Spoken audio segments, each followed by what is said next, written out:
क्या हाल है भाई?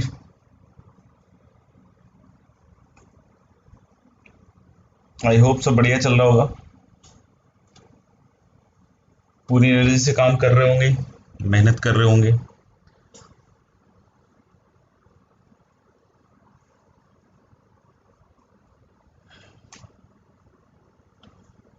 तो मेरे ख्याल से सही चल रहा है, वीडियो भी सही चल रहा है।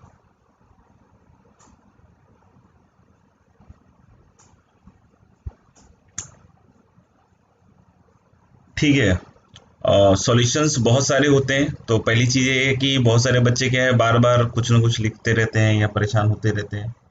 तो ऐसा नहीं है कि सब यहाँ पे कंप्यूटर हैं, मतलब जो सॉल्यूशन बनाने वाले हैं वो इंसान है। कोविड 19 का टाइम चल रहा है, सब अपनी अपनी तरफ से मेहनत कर रहे हैं, सब अपने अपने हिस्से से बहुत अच्छा करने की कोशिश कर रहे हैं कि भाई ठीक है, टाइमली सॉल्यूशन देते हैं या कुछ कर दें। तो कृपया करके उनके बारे में एक ह्यूमन अप्रोच रखिए आप लोग, ठीक है ना। तो उस चीज़ का भी ध्यान रखें। अब 11-12 बजे डाल के सॉल्यूशन मांगते रहते हैं, तो उस तरीके से नहीं करना चाहिए, ठीक है ना। बाकी मेरी बातों का इतना असर होता नहीं है आपके ऊपर, ये मुझे पता है। तो ठीक है, तो ऐसे ही रहिए, कंटिन्यूड रहिए। तो अभी हम लोगों ने लास्ट क्लास में शायद जो पढ़ा था that is all about theory of equation. और मैंने बोला भी था कि जो अगला लेक्चर है that is going to be quite nice, और मतलब बहुत ही शानदार होने वाला है। And that is all about graphs of the parabola या ग्राफ्स ऑफ द क्वाड्रेटिक जो भी एक्सप्रेशन है, ठीक है। तो मैं इसका हेडिंग लिख रहा हूँ और अपन इसको कंटिन्यू कर रहे हैं। ग्राफ ऑफ क्वाड्रेटिक एक्सप्रेशन बहुत सिंपल है, अच्छी तरीके से समझिएगा तो ठीक है, और बाकी तो आपके ऊपर है ही।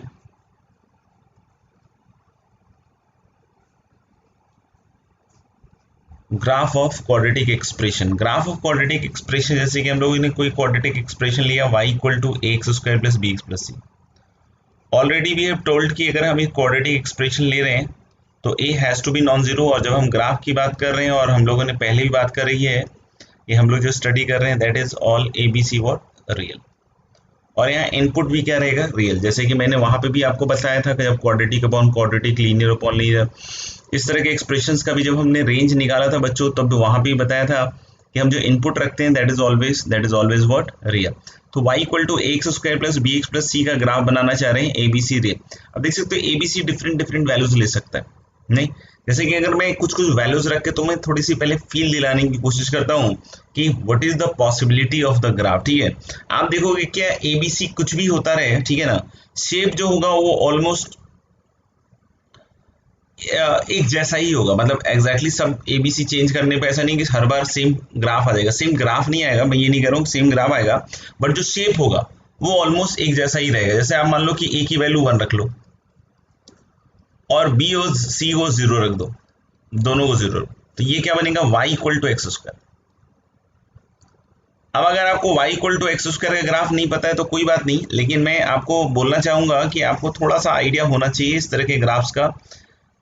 और नहीं पता तो कोई बात नहीं, आप देखिए करते क्या है ग्राफ में। जैसे sine x, cos x, tan x, इन सब का ही ग्राफ बनाया था, तो मैंने आपको बार बार एक चीज बतलाई थी कि हम एक्स की वैल्यूज के कोरोस्पॉन्डिंग वाई की वैल्यूज को प्लॉट करते हैं, राइट। तो जैसे आप देखोगे कि एक्स को 0 रखोगे तो 0 आएगा वाई, फिर -1 रखोगे तो 1 आएगा, 1 रखोगे तो 1 आएगा, 2 रखोगे तो 4 आएगा, -2 रखोगे तो 4 आएगा।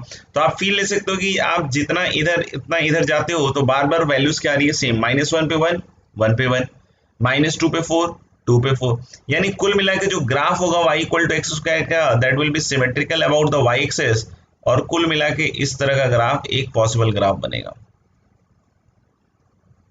ये इस तरह का एक पॉसिबल ग्राफ बनेगा किसका, y equal to x square का। जब मैंने a को 1 ले लिया और b को क्या ले लिया और c को क्या ले लिया, 0, तो आप देख सकते हो कि y equal to x square का ग्राफ आपको मेरे ख्याल से बहुत अच्छे से क्लियर होगा। y equal to x square रख के देखो ना, 1 पे 1 होगा, -1 पे भी 1 होगा, 2 पे 4 होगा, -2 पे 4 होगा। तो ये शेप होगा ग्राफ का। आप कोई नाप के मत लिखने कि सिर्फ 1 पे 1 आ रहा है क्या, वो सब फालतू के काम नहीं करने हैं, समझ में आएगा। आप पहले फील लीजिए कि जो ग्राफ का शेप होगा वो ऑलमोस्ट ऐसा बनेगा।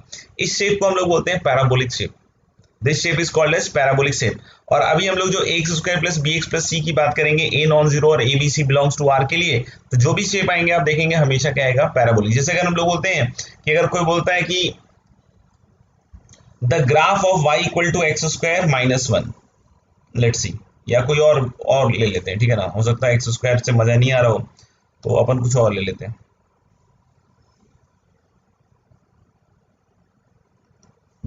जैसे हम लोग ले लेते हैं y equal to x square minus 5x+6। ये एक्स स्क्वायर क्लियर हो गया, एक्स स्क्वायर क्लियर हो गया। क्या है? एक्स स्क्वायर एक पैराबोला है। सबसे पहली चीज, जीरो पे वैल्यू जीरो आएगी, वन पे वन, माइनस वन पे वन, टू पे फोर, माइनस टू पे फोर, तो बिल्कुल वाई एक्सिस के अबाउट क्या बनेगा? सिमेट्री। इस लाइन को हम लोग लाइन ऑफ सिमेट्री भी कहते हैं। This is called as line of symmetry. अब कुछ चीजें अपन को ध्यान रखनी पड़ेंगी। जैसे आप देख लो कि इस लाइन के अबाउट पूरा का पूरा पैराबोला क्या है? सिमेट्रिकल।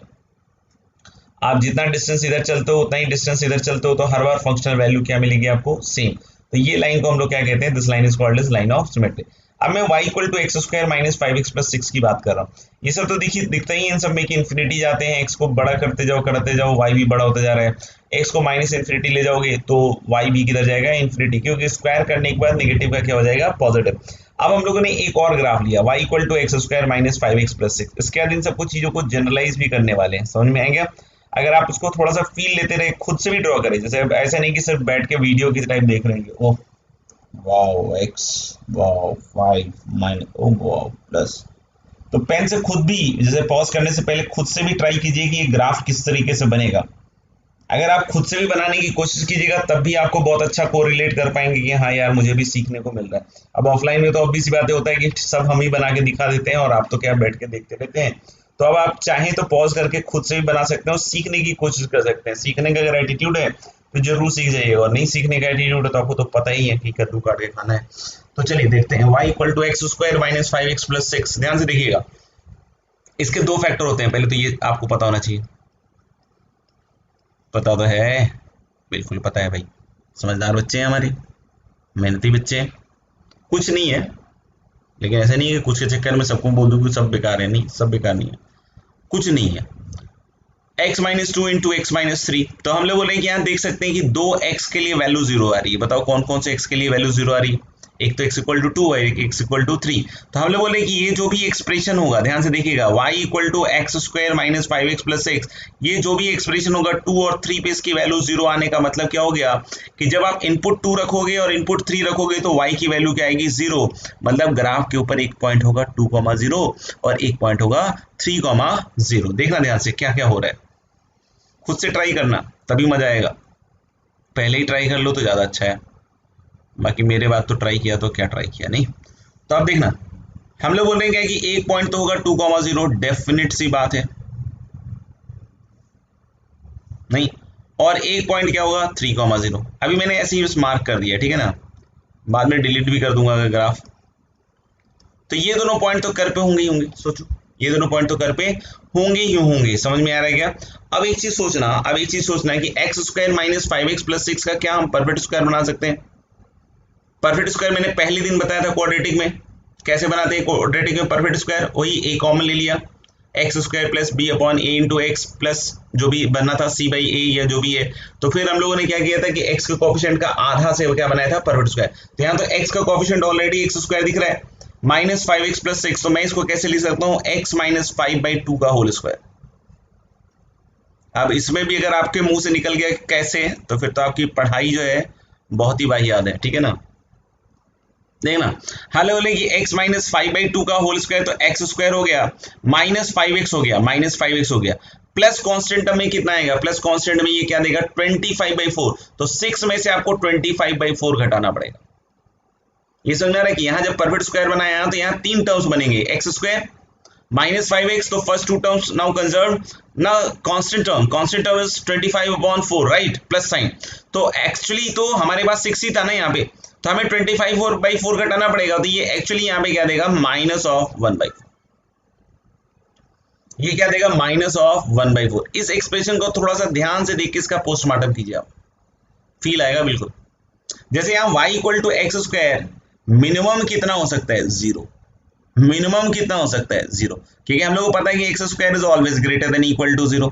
तो मिनिमम देख सकते हो, ग्राफ के हिसाब से फील आ गया होगा कि मिनिमम इसमें भी कितना आ रहा है? 0। 0 पे ही मिनिमम आ रहा है, उसके बाद तो वैल्यू बढ़ रही है ना इधर भी, और इधर भी वैल्यू बढ़ रही है भाई। समझ में आ रहा है क्या?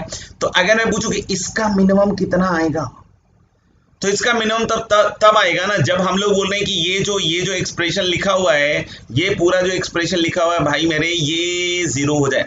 क्योंकि ये तो फिक्स है, ये पेन चला के देख लेना, इसको सिंप्लीफाई करोगे ये यही आ जाएगा, ठीक है ना। किसी को अभी भी अगर इसमें संदेह है ना तो बिल्कुल गए गुजरे हो, इसको ओपन करके आराम से मिला के देख लेना, अपने आप समझ में आ जाएगा। अच्छा, अब मैं क्या कह रहा हूँ कि मैंने क्या कहा कि इसका मिनिमम निकालना है इस पूरे का, तो ये तो फिक्स है ना भाई, तो हल लेकर ये फिक्स है तो मिनिमम के लिए इसको 0 होना पड़ेगा।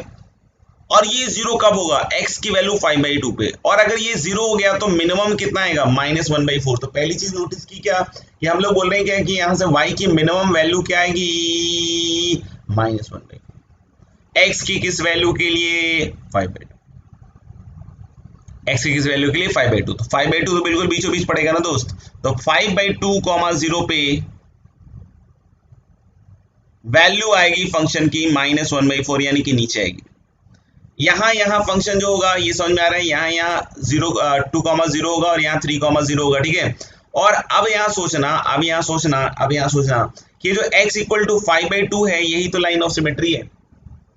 अब बोलोगे सर कैसे लाइन ऑफ सिमेट्री है, तो आप सोचो ना कि यहाँ पे आप x को 5/2 प्लस t रख दो एक बार, यानी कि 5/2 से हम t यूनिट राइट साइड चलते हैं। हम 5/2 से राइट साइड कितना चलते हैं, 5/2 से हम इधर की साइड चल रहे हैं, कितना t यूनिट, कितना भी ले लो t को, कितना भी, और t यूनिट इधर चलो, देखना दोनों जगह वैल्यू सेम देगा पहला वाला टर्म। और एक बार x को रख दो 5/2 माइनस t। अब ये तो खैर क्या है, मैं बहुत ज्यादा एक्सप्लेन कर रहा हूँ, ठीक है ना, लोग इतना करते वर्ते नहीं है, वो सीधा बोलते हैं देखो बेटा ये ऐसा आता है ग्राफ, और आप जो है मस्त रहा करो, ठीक है ना। फिर लोग खुश रहते हैं कि हाँ यार सही समझाया सर ने, मजा आ गया। बाकी बाद में कुछ होता नहीं है। मैं तो इसमें एक एक चीज घुस घुस के सब समझाने की कोशिश कर रहा हूँ कि कहाँ पे क्या चीज है, ठीक है ना। इसलिए हो सकता हो कि आपकी खोपड़ी में ज्यादा नहीं जाए, ठीक है। बाकी रटने के हिसाब से पढ़ाना हो तो मैं देखो ऐसे पास कर रही है, ऐसे आता है ग्राफ, मस्त हो जाते हैं बच्चे कि हाँ सर बढ़िया आ गया ग्राफ। अपन इसमें घुस रहे हैं कि क्या हो रहा है, कहाँ हो रहा है, किस तरीके से दिख रहा है, क्या चीज मिनिमम क्यों हो रहा है, तो एक एक चीज की फील दिलाने की कोशिश कर रहा हूँ। और वो उन बच्चों को बढ़िया ग्रास्प होगा जो एक्चुअली फाइटर बच्चे हैं, ठीक है ना, सबको नहीं, वो रटने वाले बच्चों को नहीं होगा, ठीक है ना। तो जिनका पसंदीदा सब्जेक्ट है मैथ्स वो उनको होगा, ठीक है ना, जिनका पसंदीदा सब्जेक्ट ज्योग्राफी है उनका नहीं होगा। समझ में आएगा ये सिर्फ चीज है, ठीक है ना।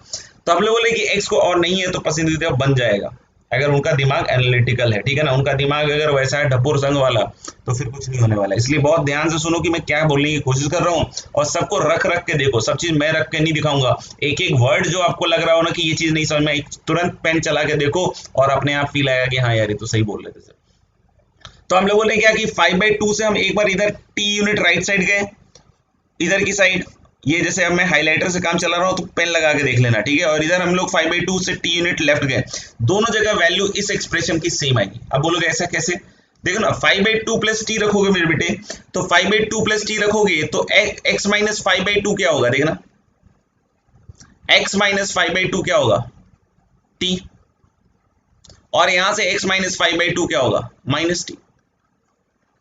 x माइनस 5/2 यहां से क्या आएगा, देख लो ध्यान से, इक्वल टू t। तो जब यहाँ x माइनस 5/2 को t रखोगे तो ये t स्क्वायर देगा, और यहाँ पे x माइनस 5/2 क्या आया, माइनस t, तो ये भी कितना दे रहा है, t स्क्वायर ही, माइनस साइन तो खत्म हो जाएगा ना। यानी मैं इसमें क्या बतला रहा हूं कि 5/2 वाली पॉइंट से आप t यूनिट राइट साइड जाइए, t यूनिट लेफ्ट साइड जाइए, दोनों जगह वैल्यू क्या आ रही है, नहीं दोनों जगह वैल्यू क्या आ रही है, सेम, क्योंकि दोनों जगह t स्क्वायर माइनस 1/4 आएगा ना। तो मैं 5/2 के रेस्पेक्ट में, यहाँ है हम लोग, ये है हमारा फ्रेम, बिल्कुल इनर्शियल फ्रेम में यहाँ बैठ के देख रहे हैं, यहाँ से बैठ के देख रहे हैं, यहाँ से 5/2 से बैठ के देख रहे हैं। 5/2 से हम लोग जब t unit right hand side गए और t unit left hand side गए, तो दोनों जगह वैल्यू मुझे क्या दिखी, 5/2 प्लस t जब रखा मैंने तो x माइनस 5/2 t होगा, तो t स्क्वायर माइनस 1/4 दिखा यहाँ पे। और इधर भी जब मैंने 5/2 माइनस t रखा तो इधर भी मेरे को क्या दिखा, t स्क्वायर माइनस 1/4। तो इधर t यूनिट जाओ, इधर t यूनिट जाओ, इस वाले पॉइंट से इधर जाओ, इधर देखो और इधर देखो, समझ में आएगा, टी यूनिट इधर इधर, तो दोनों जगह फंक्शनल वैल्यू क्या दिख रही है, सेम, यानी कि 5/2 के अबाउट ग्राफ क्या होगा, सिमेट्रिकल। 5/2 के अबाउट ग्राफ क्या होगा, सिमेट्रिकल। अब 5/2 पे इसकी लोएस्ट वैल्यू आ रही है कितनी, -1/4। अब आप एक चीज और फील करोगे, x को बढ़ाते जाओ बढ़ाते जाओ बढ़ाते जाओ बढ़ाते जाओ, धुआंधार बार बार लगातार बढ़ाते जाओ, यानी x को इंफिनिटी ले जाओ, तो ये पूरी चीज x इक्वल टू इंफिनिटी पे, x अप्रोचिंग इंफिनिटी पे पूरी चीज कहाँ जाएगी मेरे दोस्त, सोचो तुम सोचो, ठीक है ना। मैं बिल्कुल पोस्टमार्टम कर रहा हूँ इस पूरी चीज की, समझ में आएगा, इसीलिए मुझे इतना देर लग रहा है। नहीं तो बाकी जैसे पढ़ाया जाता है कि भाई ये ग्राफ ऐसे आता है, ये ग्राफ ऐसे आता है, तो बल खेल खत्म हो चुका होता है, ठीक है ना। तो ये पूरा ग्राफ इन्फिनिटी पे कहा जा रहा है, इन्फिनिटी मतलब वैल्यू किधर जा रही है, इन्फिनिटी, क्योंकि एक्स को बढ़ाओ ना, बढ़ाओ बढ़ाओ बढ़ाओ, बढ़ाते जाओ तो ये इन्फिनिटी जा रहा है, और एक्स को तुम माइनस इन्फिनिटी भी ले जाओगे ना तो भी इन्फिनिटी जाएगा। क्यों? एक तो ये सिमेट्री वाली चीज बोलती है, और दूसरा ऐसे भी दिख रहा है कि माइनस इन्फिनिटी की तरफ अगर इसको आप लेते जाओगे तो जब स्क्वायर होगा तो इन्फिनिटी तो जाएगा। अब ये मत बोलना सर -1/4 भी तो घट रहा है, अरे भाई इन्फिनिटी से 1/4 घटा ले तू। तो हम लोग बोलेंगे इन्फिनिटी और माइनस इन्फिनिटी पे कहा जा रहा है 1/4, यानी मुझे पूरी फील आ गई कि जो भी ग्राफ होगा वो पहली चीज की इस वाली लाइन के अबाउट तो सिमेट्रिकल होगा मेरे दोस्त। क्यों मिल रहा है भाई? देखना, हेलो, इस वाले लाइन के अबाउट तो ग्राफ क्या होगा, सिमेट्रिकल, ठीक है। 3,0 पे 0 होगा, 2,0 पे 0 होगा, सिमेट्रिकल। और यहाँ पे वैल्यू क्या रहेगी उसकी, -1/4। तो कुल मिला के इन्फिनिटी पे इन्फिनिटी जा रहे हैं, माइनस इन्फिनिटी पे माइनस इन्फिनिटी जा रहे हैं, तो कुल मिला के जो ग्राफ बनेगा मेरे भाई, ये इस तरीके से बनेगा। फील ले लो, बिल्कुल एकदम बिल्कुल तगड़ा फील दिलाया मैंने, ठीक है ना। फिर भी अगर कुछ फील नहीं आया हो तो अपन इसको बार बार सुने, एक दो बार सुने, ठीक है ना, आगे बढ़ने से पहले दो तीन बार सुने, ताकि हमें इसकी बिल्कुल फील आ जाए, हम इसके बिल्कुल अंदर घुस जाए, तब जाके हम आगे बढ़े, ठीक है। बाकी मैं 1 सेकंड में ग्राफ ड्रॉ कर सकता था कि देखो x² - 5x + 6 ऐसे आता है, 2,0 पे 0, 3,0 पे, सब बच्चे हाँ कह देते हैं, हाँ सर आ गया। बाकी मैंने इसमें एक एक चीज बताई कि ये लाइन ऑफ सिमेट्री है, 2,0 पे 0 हो रहा है, 3,0 पे 0 हो रहा है। तो एक ग्राफ मैंने आपको ऐसा बताया, y = x²। एक ग्राफ मैंने आपको बताया x² - 5x + 6। एक और ग्राफ बनाता हूँ, ठीक है, एक और ग्राफ बनाता हूँ, ताकि आपको एक एक चीज की फील आए। तब मैं जब एबीसी के बारे में टर्म में बात कर रहा हूँ तो आपको अच्छे से और समझ में आएगा, ठीक है। तो आई होप कि यहाँ तक मैंने काफी मेहनत की है, अगर आप भी मेहनत कर लें तो आपको भी समझ में आ जाएगा, ठीक है। और नहीं करेंगे तो खैर कोई बात नहीं, कोई और कर रहा होगा मेहनत, क्यों, क्योंकि आईआईटी की सीट तो कंप्लीट होनी है, ठीक है। अब हम लोग बात करें एक और ग्राफ क्वाड्रेटिक का, y = x² - 3x + 4, ठीक है। अब अगर हम y = x² - 3x + 4 की बात करें तो ये कहीं भी जीरो नहीं होगा, सोचो। इनफैक्ट आप देख सकते हो उसकी जो स्मॉलेस्ट वैल्यू होगी वो खुद ही पॉजिटिव होगी। तो जैसे आप देखोगे तो उसको ऐसे लिख सकते हो, x - 3/2 का whole square, perfect square, quadratic perfect square, feel लो, प्लस 4 तो था ही, और माइनस x², एक तो आ जाएगा 2ab से 3x आ जाएगा, और यहाँ एक 9/4 आएगा, तो -9/4 करना पड़ेगा। So what is this? This is x - 3/2 और प्लस 7/4। तो ये समझ में आ रहा है, इसकी लोएस्ट वैल्यू ही पॉजिटिव है, इसकी लोएस्ट वैल्यू ही क्या है, पॉजिटिव। और इसकी लोएस्ट वैल्यू कब आएगी, x = 3/2 पे, ठीक है। लोएस्ट के लिए इसको जीरो होना पड़ेगा भाई मेरे, इसको जीरो होना पड़ेगा, परफेक्ट स्क्वायर है, इसको जीरो होना पड़ेगा। तो y की जो लोएस्ट वैल्यू होगी वो कितनी हो जाएगी, y मिनिमम कितना हो जाएगा, 7/4। कब, जब x की वैल्यू क्या होगी मेरे दोस्त, 3/2। x की वैल्यू क्या होगी, 3/2। जैसे मैंने क्वाड्रेटिक में पहले भी बताया था कि अगर a पॉजिटिव है तो लीस्ट आएगा, याद करो। अभी जब हम ग्रेटेस्ट और लीस्ट की बात कर रहे थे तो बताया था ना कि y = ax² + bx + c, ये सब बता चुका हूं। अब जो पढ़ेगा वही आगे बढ़ेगा, नहीं बाकी तो क्या दूसरों को देखेंगे बस। ए पॉजिटिव में बताया था ना कि ए पॉजिटिव में हमेशा y का क्या आता है, लीस्ट आता है। आप चाहो तो लीस्ट ऐसे भी निकाल लो, -d/4, और कितने पे आएगा, एट x = -b/2। तो ये आप देख रहे हो ना, ये जो -b, ये 3/2 है, ये -b/2 है एक्चुअली। यहाँ देखो b क्या है, -3, तो -b/2 करोगे तो -3 3 और अपॉन 2 है। अभी पिछले वाले में भी देखो वही है, x² - 5x + 6, इसका भी -b/2 निकालोगे तो वही आएगा 5/2। तो यानी अब आप देखोगे इसका भी देखो, -b/2 निकालोगे तो 0। आप देखोगे -b/2 he line of symmetry बन रही है, -b/2 ही क्या बन रही है, लाइन ऑफ सिमेट्री। दिख रहा है ना, परफेक्ट स्क्वायर बनाने पे जहां भी परफेक्ट स्क्वायर 0 हो रहा है, क्योंकि बताया था ना ax² + bx + c में भी इसको बनाया था मैंने परफेक्ट स्क्वायर, तो a इंटू क्या था, x + b/2 का होल स्क्वायर, नहीं यही तो बनाया था। और प्लस क्या आया था, प्लस आया था, सॉरी माइनस क्या आया था, माइनस क्या आया था, d/4a, ये सब करके दिखाया हुआ है परफेक्ट स्क्वायर। आप चाहो तो तसल्ली से पुराने लेक्चर्स देख लो, ठीक है ना। किसी को लग रहा होगा सर इतनी जल्दी कर दिया था, भाई इतनी जल्दी नहीं किया, उस दिन बहुत मेहनत किया था, आज जल्दी कर रहा हूँ, ठीक है। अगर आपने भी रिवीजन और अच्छे से पढ़ा होता तो आज भी आप भी जल्दी कर सकते हो, इनफैक्ट मेरे से पहले बोल देते कि ये आएगा सर। तो हम लोग लेंगे यहाँ की, यहाँ पे देखना, पहले तो हम इसकी बात करते हैं, फिर हम बात करते हैं आगे, ठीक है ना। तो y की लोएस्ट वैल्यू 7/4 आएगी एट x इक्वल टू 3/2, पहली चीज। तो मतलब 3/2 पे 7/4 आएगा और उसके नीचे ग्राफ फंक्शन नहीं गिर सकता है। आप देख लो x इन्फिनिटी ले जाओगे तो इन्फिनिटी जाएगा, और माइनस इन्फिनिटी ले जाओगे तो ये पूरा एक्सप्रेशन कहाँ जाएगा, फिर से इन्फिनिटी, क्योंकि x अगर माइनस इन्फिनिटी जा रहा है तो यहाँ स्क्वायर भी तो है, तो ये स्क्वायर उसको किधर ले जाएगा, इन्फिनिटी, मतलब इन्फिनिटी पे भी इन्फिनिटी, माइनस इन्फिनिटी पे भी इन्फिनिटी। अब आप फिर से वही वाला खेल करके देख लो कि x को 3/2 प्लस t रखो और x को 3/2 माइनस टी रखो। अब इसमें ज्यादा फोकस नहीं करूंगा, क्योंकि अगर आपने पुराना समझ लिया अच्छे से तो ये भी आपको वैसा ही दिखेगा। 3/2 प्लस टी रखो, 3/2 माइनस टी रखो, यानी 3/2 के रेफरेंस फ्रेम में बैठ के देखोगे तो आप टी यूनिट इधर जाओ चाहे टी यूनिट इधर जाओ, दोनों जगह फंक्शनल वैल्यू क्या दिखेंगे, सेम। तो आप बोलोगे सर ग्राफ, तो ग्राफ फिर से वही आएगा, इन्फिनिटी पे इन्फिनिटी, माइनस इन्फिनिटी पे माइनस इन्फिनिटी। तो ग्राफ हम लोग बोल रहे हैं कि गिरते गिरते यहाँ तक गिरेगा और फिर ऊपर चला जाएगा। और फिर से लाइन ऑफ सिमेट्री एक बार आप लोग देख सकते हो, कौन सी लाइन होगी, x इक्वल टू कौन सी, 3/2।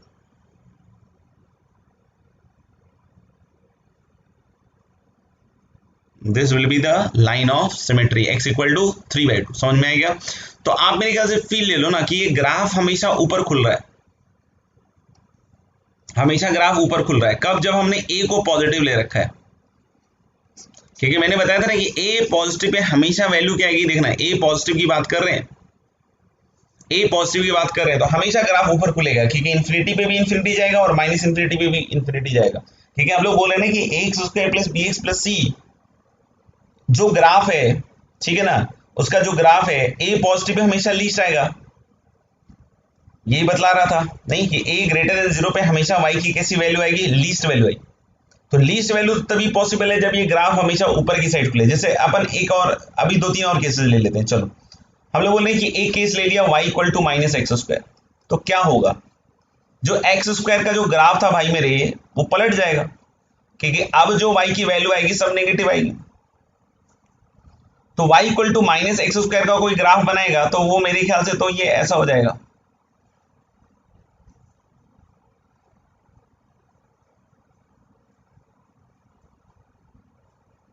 नहीं।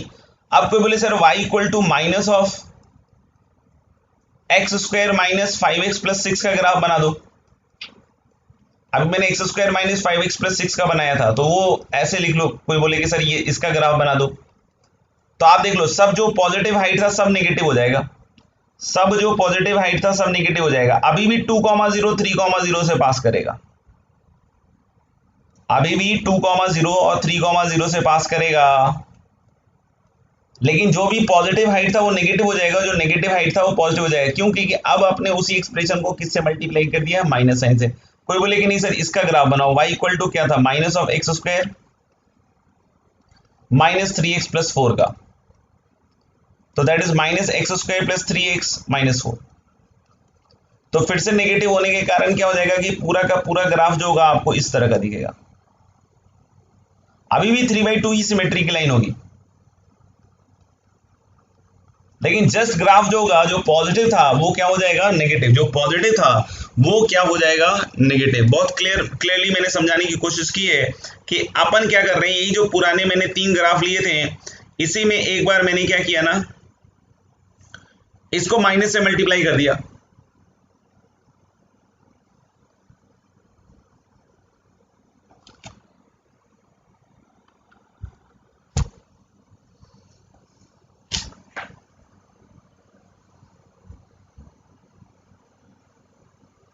इसी को मैंने किससे मल्टीप्लाई कर दिया, माइनस से। तो जो पॉजिटिव हाइट था वो नेगेटिव, इसी को माइनस से मल्टीप्लाई कर दिया, तो जो इधर पॉजिटिव हाइट आ रहा था वो नेगेटिव आ जाएगा, इधर जो पॉजिटिव आ रहा था नेगेटिव आ रहा था, इधर जो नेगेटिव आ रहा था वो क्या बन जाएगा, पॉजिटिव। समझ में आएगा। ऐसे ही आप देख सकते हो कि इधर जो पॉजिटिव आ रहा था वो नेगेटिव हो जाएगा, पूरा का पूरा पलट जाएगा। क्यों, क्योंकि मैंने किससे मल्टीप्लाई कर दिया, माइनस साइन। अब मैं जनरल बात करने वाला हूँ, ठीक है। अब मैं जनरल बात करने वाला हूँ, हो सकता हो बच्चों को नहीं समझ में आए, लेकिन हो सकता हो बहुत सारे बच्चों को बहुत आसानी से समझ में आए। अब हम पकड़ लेते हैं अपना ओरिजिनल एक्सप्रेशन, इसको अभी अभी भी लिख के दिखाया मैंने। कि a times x plus B upon 2a का होल स्क्वायर और माइनस डी अपॉन 4a, यही आया था। और अब आप इसमें हमेशा देख सकते हो कि a पॉजिटिव पे लीस्ट आ रहा था,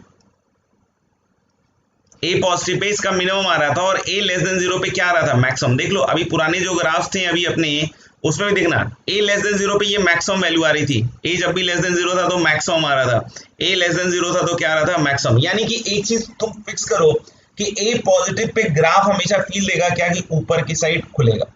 तो मैं ऐसा बोल सकता हूं कि if a is greater than 0, क्योंकि a ग्रेटर देन 0 पे हमेशा लीस्ट आएगा। लीस्ट कैसे आएगा, जब इस तरीके से खुलेगा, समझ में आएगा, बार बार मैंने ग्राफ में दिखा दिया। इफ a ग्रेटर देन 0, ठीक है ना, देन ऐसे लिख देते हैं, माउथ ऑफ द पैराबोला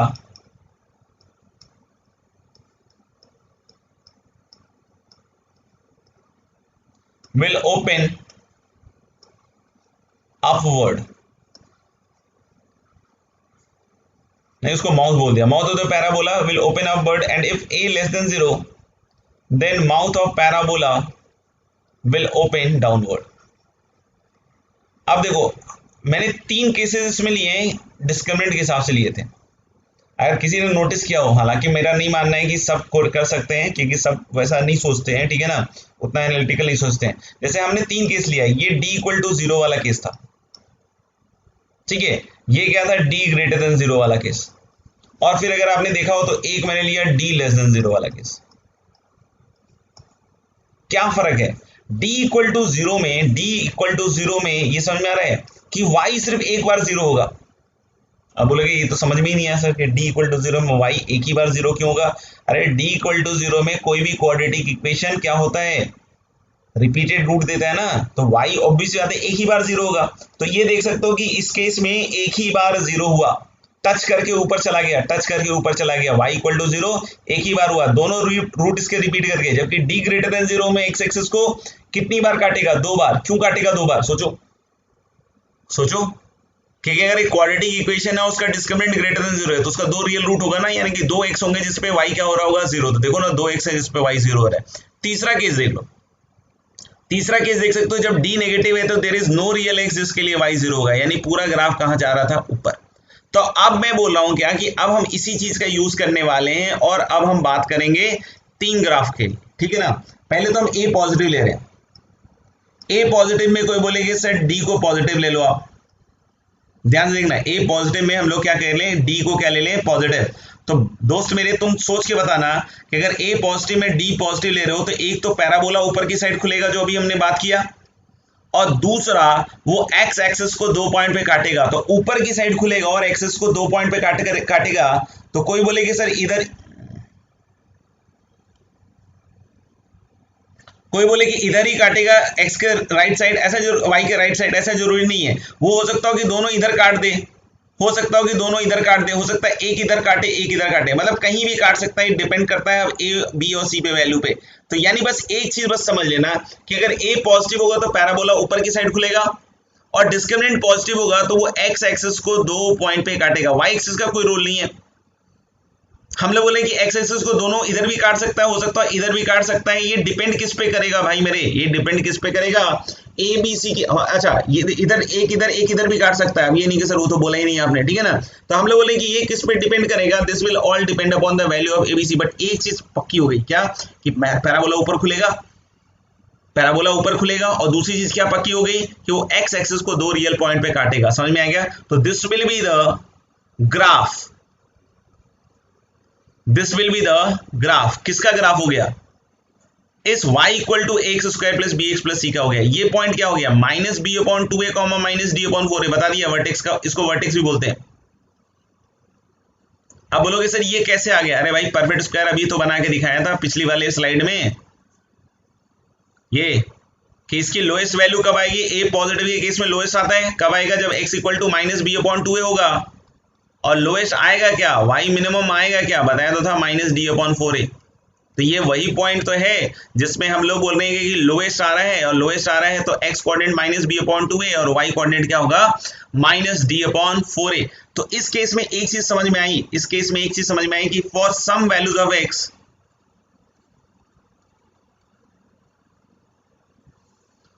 या ऐसे लिखते हैं,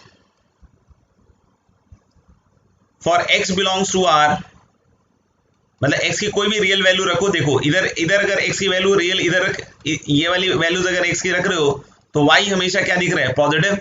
ये y एक्सिस है तो y के अलॉन्ग जो मेजर हो गया वो y कोऑर्डिनेट हो गया। इधर y एक्सिस क्या y क्या दिख रहा है, नेगेटिव।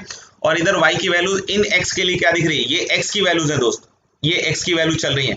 इसके कोरस्पॉन्डिंग जो कर्व पे हाइट आएगी यही तो y की हाइट होगी। तो इधर y पॉजिटिव है, इधर y पॉजिटिव है, इधर y नेगेटिव है, और इन दोनों पॉइंट्स में जीरो है। तो हम लोग लिख सकते हैं कि for x belongs to r, y can be positive, negative और जीरो। कब होता है ये, कब होता है, जब हम लोग बोल रहे हैं क्या कि a पॉजिटिव हो और डिस्क्रिमिनेंट कैसा हो, पॉजिटिव। ए पॉजिटिव, ए नेगेटिव और डिस्क्रिमिनेंट पॉजिटिव में भी y पॉजिटिव नेगेटिव जीरो हो सकता है। समझ में आ गया। तो आपने पहला केस क्या देखा कि अगर a पॉजिटिव है और d, हेलो, पहला केस आपने क्या देखा कि अगर a पॉजिटिव और d पॉजिटिव है, a पॉजिटिव और कैसा है, d पॉजिटिव है, तो इस केस में हम लोग क्या बोल सकते हैं कि इस तरह का पैराबोला बनेगा। एक तो ऊपर की साइड खुलेगा, दो पॉइंट पे काटेगा, वर्टेक्स और कोऑर्डिनेट बता दिया मैंने, और कुछ x के लिए y पॉजिटिव होगा, कुछ x के लिए y नेगेटिव होगा, और कुछ x के लिए y जीरो होगा। ये जो हाइट आता है ना, यही y की वैल्यू होती है। जैसे अगर ये कोई बोले x1 पे हाइट कितना आ रहा है, तो ये अगर ये x1 पॉइंट है तो ये जो हाइट है ये वैल्यू आएगी y की। समझ में आ गया। और ये वैल्यू कैसी दिख रही है, इस x1 के लिए नेगेटिव। समझ में आ गया। यानी कि दोनों रूट्स के बीच में तो y हमेशा कैसा रहेगा, दोनों रूट्स के बीच में हमेशा y कैसा रहेगा, नेगेटिव। और लेफ्ट साइड और राइट साइड में अगर बात करें तो ऑफ कोर्स कैसा होगा, y पॉजिटिव, और उन पॉइंट्स पे ऑब्वियसली रूट से तो क्या हो जाएगा, जीरो। सेकंड केस की बात करते हैं दोस्त, सेकंड केस की बात करते हैं, क्या a positive, d equal to zero. d equal to zero पे क्या होगा, रिपीटेड रूट। अब रिपीट तो कहीं भी कर सकता है ना, रिपीट तो कहीं भी कर सकता है, क्या बोलते हो। जैसे हम लोग बोल रहे हैं y equal to x square लिया आपने, तो यहीं पे रिपीट हो रहा था। लेकिन मान लो कि y इक्वल टू क्या होता है, नहीं मैं बोल रहा हूं कि y इक्वल टू क्या होता है, मान लो x square minus 4x plus 4, तो क्या होता है इसमें। अब देखो इसको ज्यादा तो एक्सप्लेन नहीं करूंगा, ये कि ये भी d जीरो है तो ये x माइनस 2 का होल स्क्वायर परफेक्ट स्क्वायर बनता है, d जीरो में पता है आपको परफेक्ट स्क्वायर बनता है। फिर ये ग्राफ क्या हो जाता है, 2 पे जीरो होता है तो ये ऐसे टच करके उठ जाता है, ये क्या करता है, ऐसे टच करके उठ जाता है, और ये पॉइंट क्या हो जाता है, 2,0, नहीं एक्स स्क्वायर और एक्स माइनस 2 का होल स्क्वायर सेम ही टाइप का होगा ना, बस यहाँ पे ये जो वर्टेक्स होगा ये 2,0 हो जाएगा। तो मैं यही चीज समझाना चाह रहा हूँ कि अगर a पॉजिटिव हुआ और d इक्वल टू जीरो हुआ तो a पॉजिटिव में ग्राफ ऊपर खुलेगा, और d इक्वल टू जीरो होने का मतलब ग्राफ क्या करेगा, वो कहीं ना कहीं x एक्सिस को टच करके ऊपर उठेगा। किसी को लग रहा है कि फिर से सर आपने इधर की साइड टच करा दिया, क्या इधर टच नहीं हो सकता है, क्या बिल्कुल हो सकता है। That again depend upon the value of a and b। तो इस पॉइंट को हम लोग लिख सकते हैं माइनस बी अपॉन टू, ए वर्टेक्स का पॉइंट है और y जीरो हो जाएगा। क्यों, क्योंकि हम लोग बोल रहे हैं क्या कि y coordinate minus D upon 4 होता है और d जीरो है, तो ऑफ कोर्स y कोऑर्डिनेट ऐसे भी देख रहे हैं x एक्सिस को टच करते हुए उठेगा तो जीरो आएगा। इस केस में आप एक चीज नोटिस कर सकते हैं, for x belongs to r, y is greater than equal to zero. मतलब आप x की कोई भी रियल वैल्यू उसमें रख दीजिए, हमेशा आप y को क्या देखेंगे, या तो ग्रेटर देन जीरो होगा। देखो x की कोई वैल्यू ले लो, y हमेशा ग्रेटर देन जीरो होगा, या इस केस में y की वैल्यू क्या होगी, जीरो। तो अब आप देखो ग्राफ हम लोग बताते जा रहे हैं, a positive d greater than zero में इस तरह का शेप हमेशा x एक्सिस को दो पॉइंट पे काटेगा, डिस्टिंक्ट पॉइंट्स पे काटेगा, ठीक है। a greater than zero equal and d equal to zero, तो क्या करेगा, कोइंसिडेंट पॉइंट्स पे रहेगा, यानी कि टच करते हुए उठेगा। और एक लास्ट केस a पॉजिटिव, नहीं तीन हम लोग a नेगेटिव में भी देखेंगे, और d less than zero. a positive और d लेस देन जीरो में क्या होगा बोलो, एक तो पैराबोला ऊपर खुलेगा भाई, और d नेगेटिव मतलब x एक्सिस को कभी भी इंटरसेक्ट नहीं करेगा, तो x एक्सिस को कभी भी इंटरसेक्ट नहीं करेगा मेरे दोस्त। क्यों, क्योंकि कोई रियल रूट नहीं है, तो ये ऊपर ऊपर ही जाएगा, जो मैंने x square minus 3x plus 4 का बताया था कि समझ में आ गया। तो ये पॉइंट हो जाएगा minus B upon two a. तो लाइन ऑफ सिमेट्री हमेशा देख सकते हो x equal to minus B upon two a ही रहेगा, क्योंकि वर्टेक्स का कोऑर्डिनेट है, और y कोऑर्डिनेट क्या आएगा, माइनस डी अपॉन 4a। तो हम लोग यहाँ पे क्या बोल सकते हैं, for x belongs to r, y is always greater than zero. x की कोई भी रियल वैल्यू रखो, y हमेशा स्ट्रिक्टली कैसा होगा, पॉजिटिव, ठीक है ना। जरूरी नहीं वर्टेक्स इधर ही आए, वर्टेक्स के एक्स कोऑर्डिनेट पे डिपेंड करता है, माइनस बी अपॉन टू है, उधर भी जा सकता है, इधर भी आ सकता है, कैसा भी हो सकता है, बस मैंने एक प्रोबेबल शेप बनाया। तो देख सकते हो all these shapes will be called as what, parabolic. All these shapes will be called as what, parabolic shape. समझ में आएगा? ए पॉजिटिव पैराबोला हमेशा ऊपर खुलेगा, डी पॉजिटिव दो पॉइंट पे इंटरसेक्ट करेगा एक्स एक्सिस को, डी इक्वल टू 0 टच करके उठेगा, और अगर डी लेस देन 0 है तो ऊपर ही ऊपर चला जाएगा, मतलब एक्स एक्सिस को ना तो टच करेगा ना तो काटेगा, ऊपर ही ऊपर रहेगा। समझ में आएगा? ए पॉजिटिव है, ठीक है, इसलिए। ठीक है, अब ऐसा ही हम लोग बात कर रहे हैं नेगेटिव वाले चक्कर में, कि अब कोई बोले ए नेगेटिव, ठीक है, और डी पॉजिटिव। अब देखो, अब इसमें कुछ ज्यादा समझाने के लिए नहीं है मेरे पास, जो भी मैंने समझाना था वो मैंने समझा दिया है। और तीसरा केस ले लेते हैं, ए नेगेटिव और डी भी नेगेटिव। तो मेरे ख्याल से अब आपको ये चीज समझ में आ जानी चाहिए, तीनों बना ही देते हैं पहले,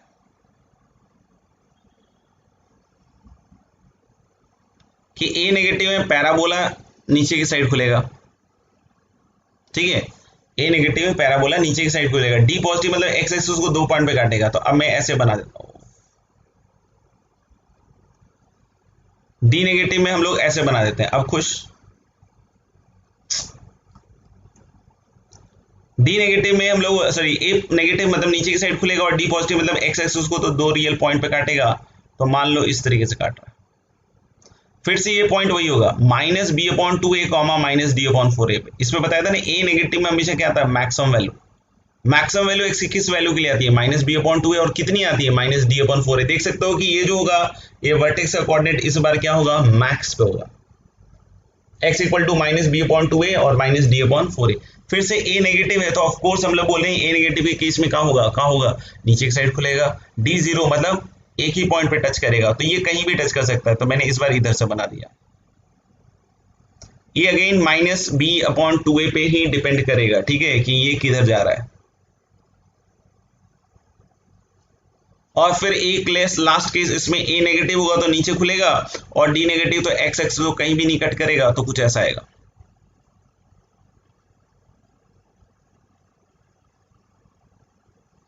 इस केस में देख सकते हो कि हम लोग बोल रहे हैं कि for x belongs to R, y can be positive, negative और जीरो। ये सब बहुत इंपॉर्टेंट पॉइंट है, ऐसे नहीं टाइम पास नहीं कर रहा हूं। मतलब आप इसमें एक्स की कोई भी रियल वैल्यू रखिए, ग्राफ किसका बनाया वो लिख देता हूँ, नहीं तो थोड़ी देर के बाद पूछोगे सर किसका ग्राफ बना दिया आपने, तो इस क्वाड्रेटिक का ग्राफ बना रहे। एक क्वाड्रेटिक का जो ग्राफ होगा या क्वाड्रेटिक की जो वैल्यू होगी एक्स की रियल वैल्यूज के लिए, मतलब एक्स की कोई वैल्यूज में रखते जाओ, इनपुट रखते जाओ, और जो आउटपुट वाई आ रहा है वो आउटपुट पॉजिटिव भी हो सकता है, नेगेटिव भी हो सकता है, और जीरो भी हो सकता है। जैसे ये ग्राफ बना रहा है कि इधर नेगेटिव दिख रहा है, इधर पॉजिटिव दिख रहा है, और इन दोनों पॉइंट्स पे कहाँ कितना दिख रहा है, जीरो। देख लीजिए, इसमें हम लोग बोल सकते हैं कि for x belongs to R क्या, y is always less than equal to zero. देख लो y हमेशा या तो नेगेटिव होगा या एक पॉइंट पे जीरो होगा, और यहाँ पे for x belongs to r y is strictly less than zero. समझ में आ गया? तो these are the 6 different graphs of this parabola. सही है क्या? और अपन को इसको अच्छे तरीके से देख लें तभी हम आगे सवाल कर पाएंगे, ठीक है। तो एक बार इसको अपन खुद से अभी 2 मिनट पॉज करके और खुद से इसको देखिए कि क्या है, ठीक है।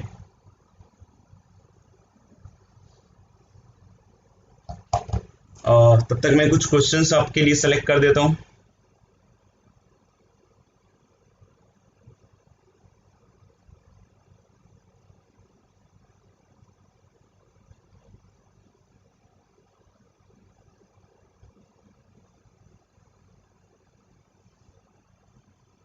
ठीक है, चलो। Find the set of values of a, find the set of values of a for which the quadratic polynomial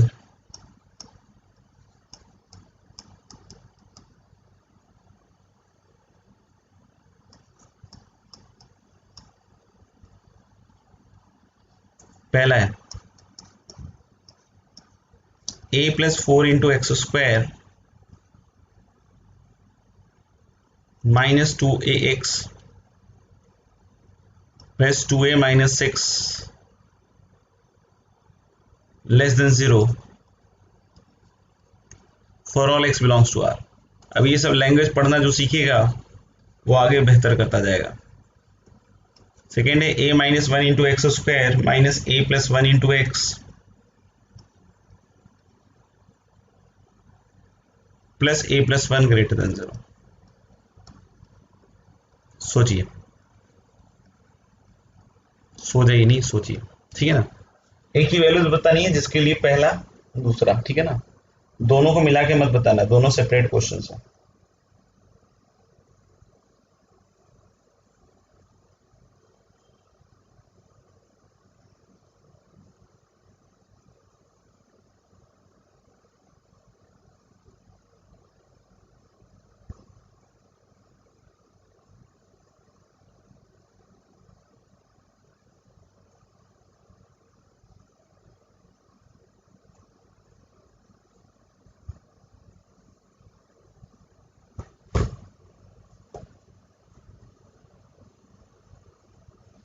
ठीक है, कर लिया तो अच्छी बात, और नहीं तो थोड़ी देर के लिए वीडियो को पॉज कीजिएगा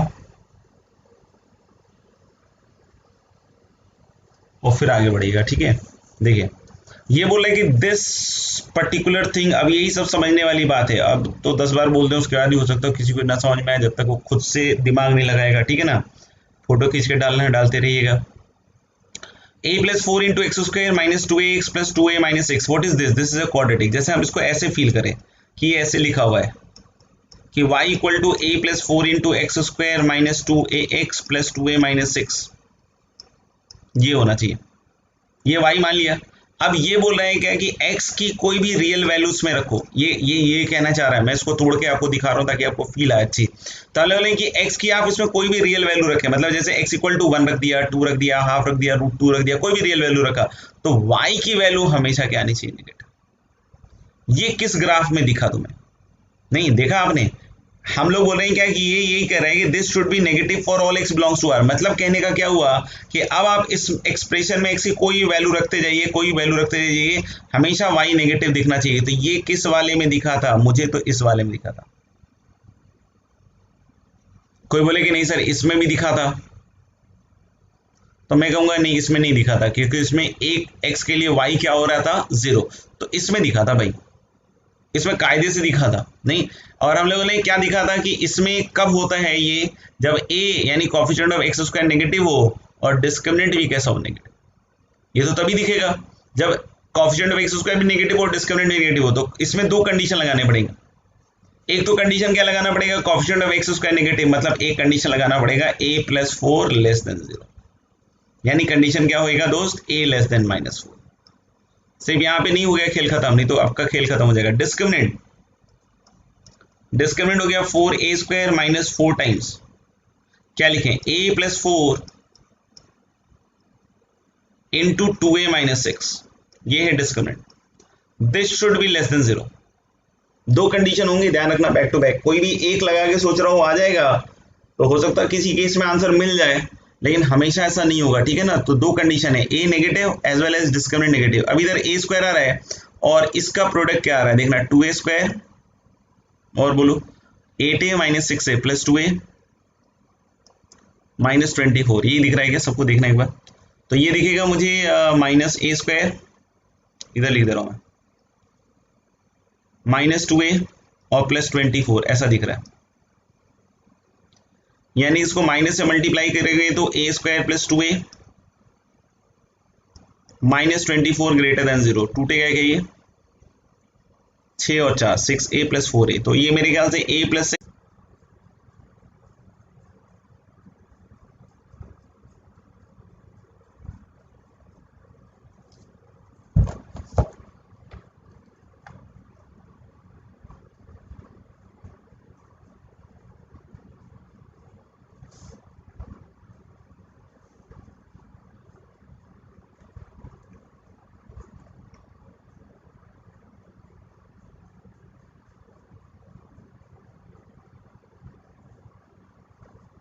मेरे ख्याल से ठीक है, ठीक है ना। आगे बढ़ते हैं। आगे हम लोग नेक्स्ट क्वेश्चन लेते हैं।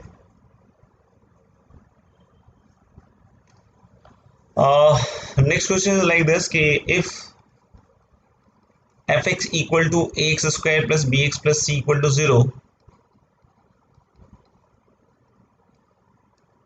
ये क्वाड्रेटिक एक्सप्रेशन है और उसके corresponding ये इक्वेशन हो गया, ठीक है ना, हैज नॉन रियल रूट्स, समझ गए होंगे नॉन रियल रूट्स,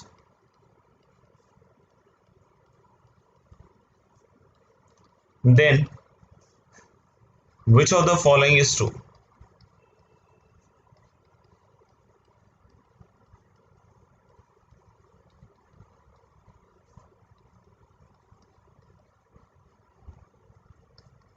ठीक है, पहला ऑप्शन है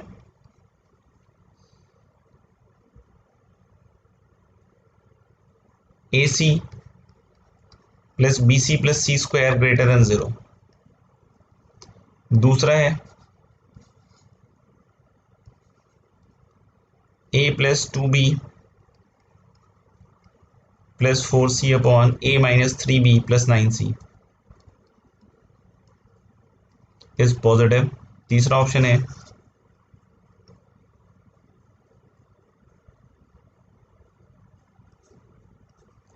four a minus 2b plus c, 4a minus 2b plus c और into 9a minus 3b plus c is greater than 0, and last option is a square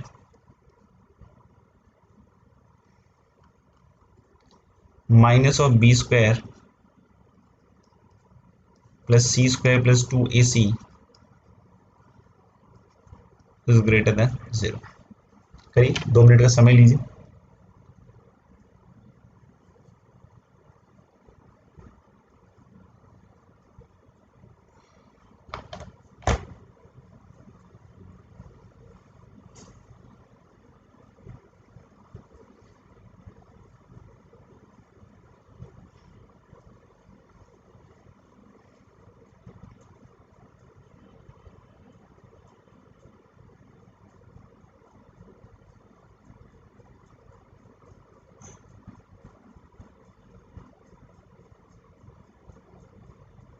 ठीक है, चलिए, अगर हो गया तो अच्छी बात है, और नहीं तो थोड़ी देर के लिए पॉज कर लीजिएगा, अपन इसको करके दिखा रहे हैं।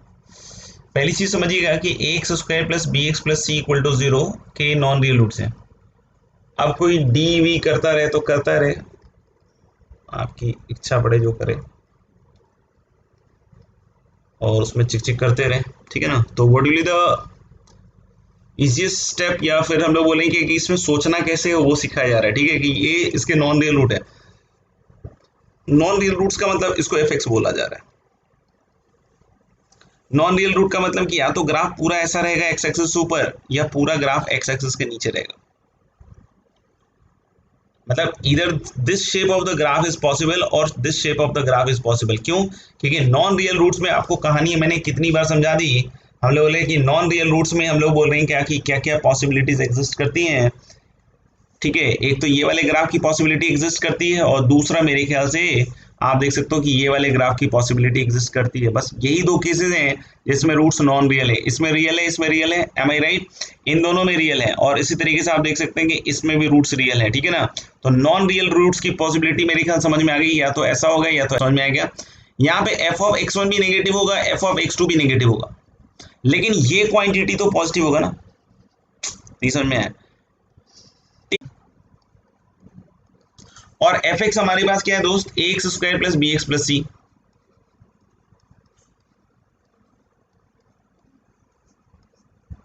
एफ एक्स क्या है हमारे पास, a x square plus b x plus c. तो एक बार मैं पूछना चाह रहा हूं कि सी जो है वो किसी एक्स के लिए आ रहा है क्या यहाँ पे? यस, ये जो सी है ये बेसिकली एसिडिकली जो भी सोचो ये एफ ऑफ 0 है।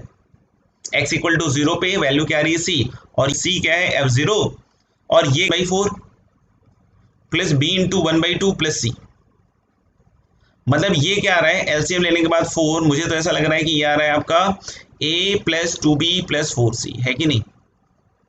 यानी जो a प्लस 2b प्लस 4c है ये एक्चुअली क्या है, 4 टाइम्स एफ ऑफ हाफ। और ऐसे ही आप डिनोमिनेटर वाला देख लेना, वो क्या हो जाएगा 9 टाइम्स एफ ऑफ -1/3। तो 4 और 9 तो पॉजिटिव ही है दोस्त। और अगर इस वाले केस की बात कीजिए, पहले वाले केस में तो दोनों फंक्शन वैल्यूज पॉजिटिव होगा तो रेशियो भी पॉजिटिव होगा। और अगर दूसरे केस की बात करते हैं, दूसरे वाले केस की बात करते हैं, मतलब इस वाले केस की बात करते हैं, तो दोनों फंक्शन वैल्यूज नेगेटिव होंगी तो भी रेशियो कैसा होगा, पॉजिटिव। नहीं, पहले वाले केस में अगर ग्राफ पैराबोला हमेशा एक्स एक्सिस के ऊपर है तब भी इसका रेशियो पॉजिटिव होगा, और नेगेटिव है तब भी पॉजिटिव होगा, तो यानी कि ये ग्रेटर देन क्या हो जाएगा, 0। और अब फिर से अब तीसरे केस पे चलते हैं, 4a - 2b + c। देख के पहचान सकते हो क्या है ये। और दूसरा क्या है दोस्त, 9a - 3b + c। बोलो बोलो क्या है ये, बोलो बोलो बोलो बोलो कौन है ये देखा, ये f ऑफ -2 है, -2 रख के देखो, और ये है f ऑफ -3। तो डेफिनेटली इसका प्रोडक्ट भी क्या होगा, पॉजिटिव, यानी तीसरा भी आंसर है। अब चौथे पे आते हैं, चौथे पे तो हम लोग बोलेंगे ए बी सी, क्या डी भी है, क्या डी भी है। तो इसको मैं ऐसे दिखा रहा हूं करके, a² - b² + c² है और + 2ac है।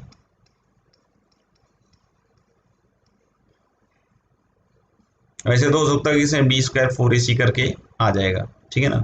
बाकी अपन फंक्शनल वैल्यूज के हिसाब से ही देखें, इन तीनों को पकड़ लो, a + c का whole square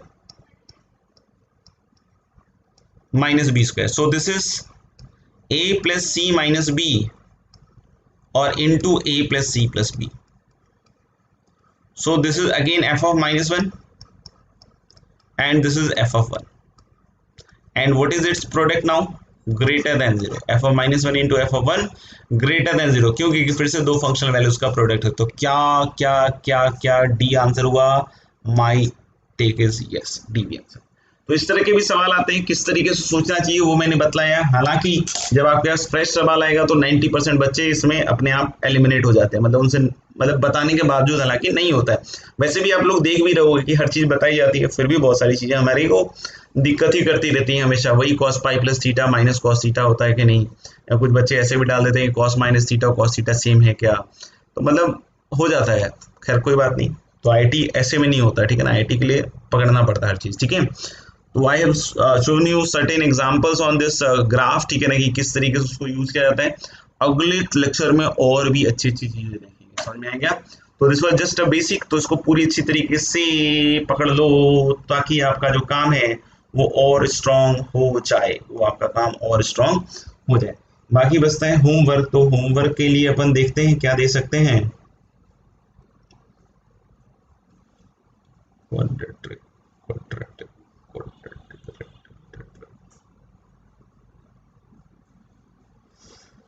almost do yourself तो सबके जा चुके थे, कुछ के बाकी हैं तो वो मैं दे देता हूँ।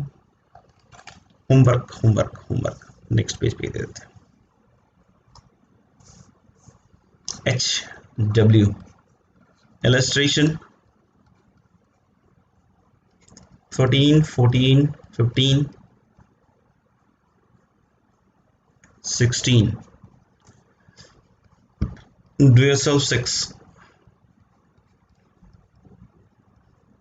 बाकी ऑलमोस्ट मैंने सब दे दिया, कुछ का बाकी है तो अगली क्लास में वो भी दे देंगे।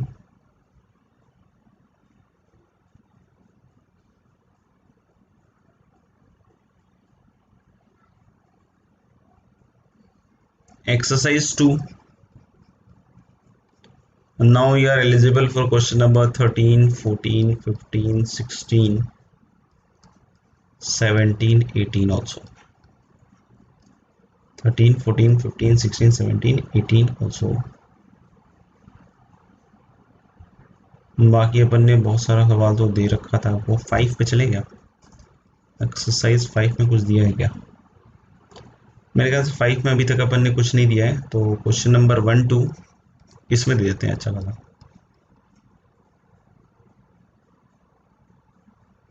ठीक ही लग रहा है 15।